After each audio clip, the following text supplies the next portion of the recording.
Zombie Apocalypse.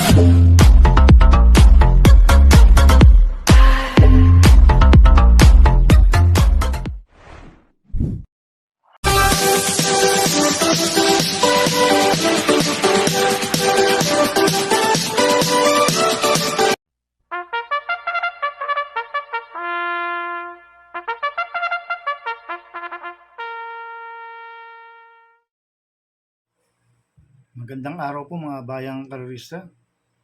Ngayon po ay araw ng Biyernes, December 8, 2023. Karera po ng Metro Turf, Malbar, Batangas. Meron po tayong 9 na karera sa araw na ito. Nandito naman po yung lingkod, Drunken Master Wangbu aka Eloa Tubudoy para magbigay ng giya at analysis sa inyo mga bayang karerista. Mga bayang karerista, ang start po ng karera natin ay 12 p.m. Kaya bago po ako magsimula magbigay ng giya at analysis, huwag pong kalimutan, subscribe, like, and share YouTube channel ko po. Siyempre, huwag din pong kalimutan i-click yung notification bell ko para updated po kayo sa mga bagong videos ko. Kaya mag-start na po ko sa pagbibigay ng giya at analysis. Race 1, winner table covers race 1 to 7. May 5 kabayong tatakbo. 2-year-old maiden race sa distance 1,200 meters. First choice ko po dito, numero 1, Shadow Oaks na sasakyan ni RC Susun. Ito ay nag-barrel trial po siya noong November 15. Nag-prevow siyang 1.16.6 sa distance 1,200 meters. Ang kwartos po niya ay 26, 24 media, 25 media. 1.16.6 po ang barrel trial po ni Shadow Hawks. Kaya malaki panalo sa akin ito. Kaya siya po first choice ko. Second choice ko po, numero 3, Durian na sasakyan po ni CB Ardonia. Ito si Durian nung November 25, nag-barrel trial po siya.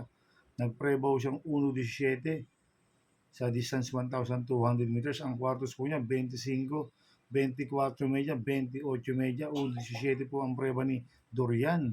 Kaya may panalo rin sa akin to, kaya siya po second choice ko. Kaya ang first choice ko po, numero 1, Shadow Oaks. Second choice, numero 3, Durian. Sa race 2 po tayo, Pick 5 covers races 2 to 6. May 7 kabayong tatakbo, 3-year-old and above maiden race sa distance 1,200 meters. First choice ko po dito, numero 1, home court na sasakyan ni Ciel at Bingula. Ito sanay na po sa laban to. At noong November 26, pang-5 po siya kala Haptik, si home court, kaya malaki panalo sa akin ito. Kaya siya po first choice ko. Second choice ko po, Copulenti numero 2, heavyweight na sasakyan JD Pabilik. 2A, Red Scorpion na sasakyan po ni Amy De Ocampo.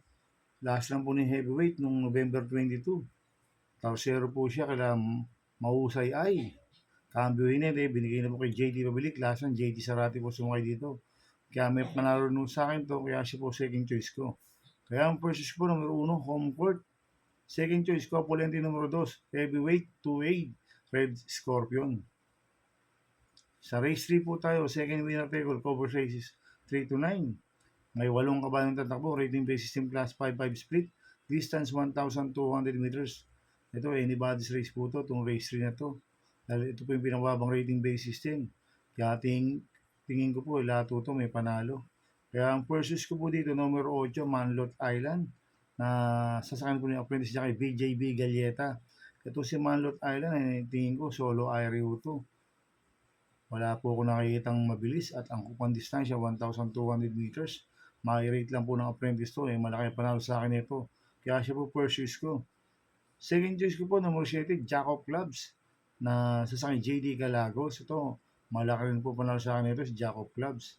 Kaya siya po second choice ko. At lalagyan ko po third choice sa Mandiado, numero 4, Mount Amandiwing na sasakyan ni Pabs Caballero. Ito, last lang po nito noong December 1. Tarsero ko I Love Mati. Si Mount Amandiwing, medyo maganda na po tinakbo. Kaya siya po third choice ko, Pandiado. Kaya ang first choice po, numero 8, Manlot Island. Second choice, numero 7, Jacob Clubs. Third choice sa Pandiado, numero 4, Mount Amandiwing. Sa race 4 po tayo, pick 6, cover race 4 to 9. May 8 kabayong tatakbo, rating based system class 4, 22, 27, distance 1,200 meters. Dito sa race 4, marami ko nakikitang mabibilis na pwedeng mag-lead chance sila Real Equity, Star Pani, Amiable Maxim, Barrel Even, Nilipilus, Red, White, and Blue. Mabibilis na kabayo yan, mga bayang karista. Pero to si Amiable Maxim at si Barrel Even, pwedeng isinuduto. Kaya ako, ang purchase ko po dito, yung numero 4, Barrel Even, na sasakin po ni O.P. Cortez. Ito, lumalaban sa mga stakes race to. So, nag-barrel trial po siya noong November 8. Segundo kay Gusto Mucho. Yung barrel trial, nag-prevo siyang 1.12.8 sa distance 1,200 meters. Kaya malaki panalo sa akin ito. Kaya siya po first choice ko.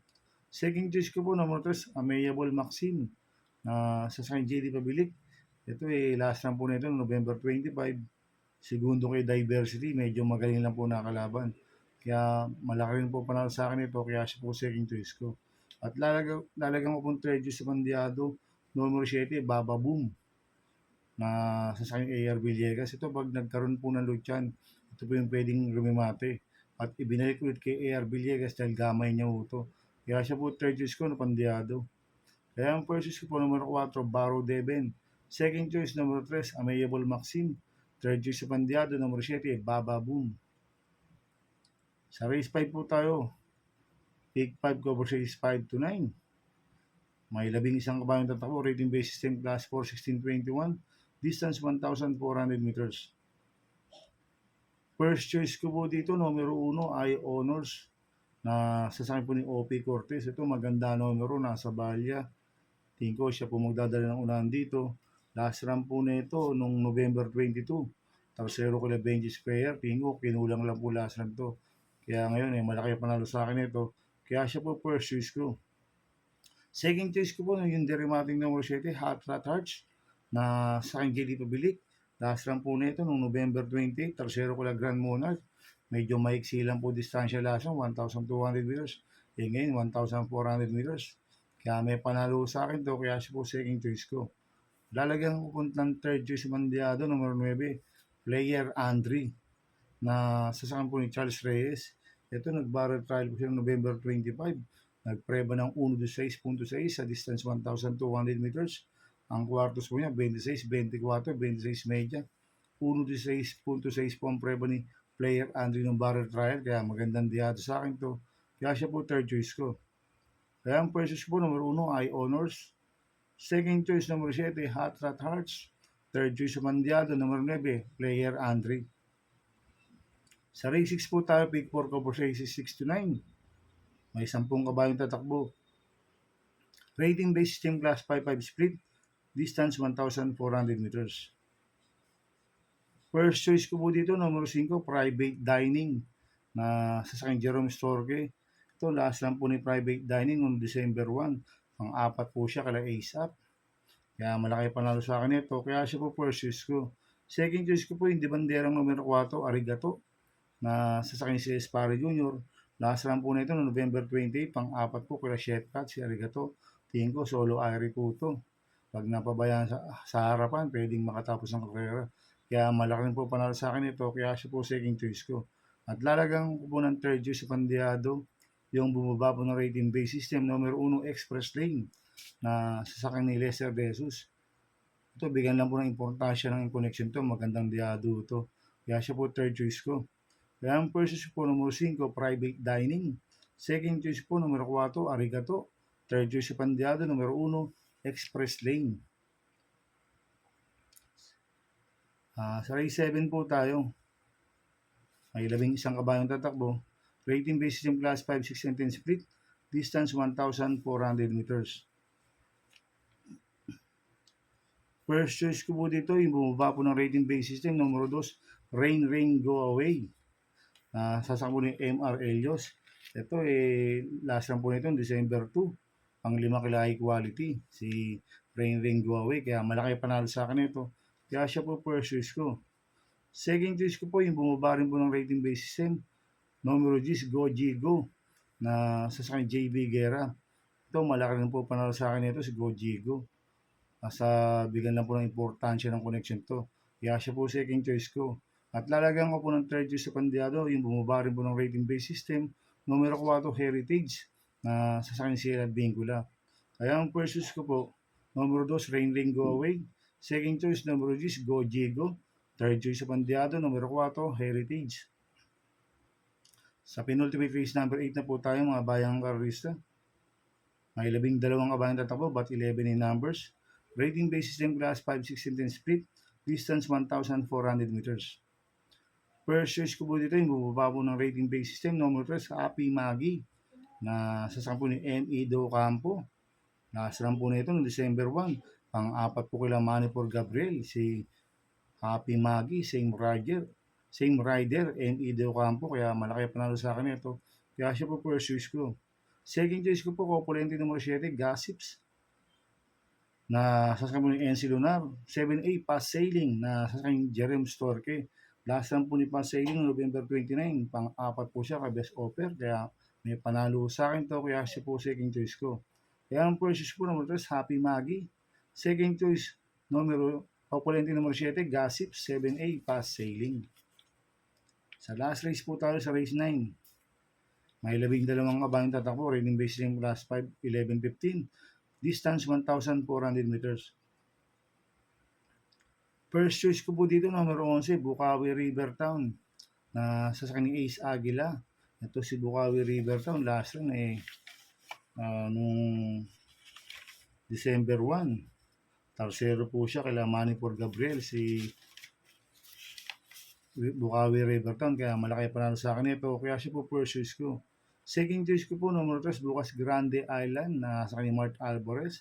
Last run po nito noong November 28, tarsero ko lalaki choice, cambio inete. Binalik ulit kay Mart Alvarez, last run, NC Lunar po sumakay dito.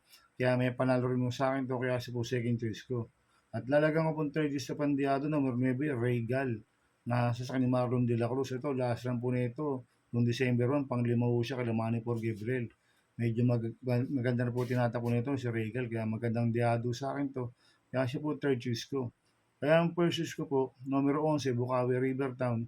Second choice ko po, numero 3, Lucas Grande Island. Third choice sa Pandiado, numero 9, Regal. Good luck in happy racing mga bayang karisa. Inuulit ko, ito'y gabay ko lang at analysis ko. Pero pagdating sa tayan, kayo pa din masusunod. Sana iswertein po tayo ngayon at magsitama.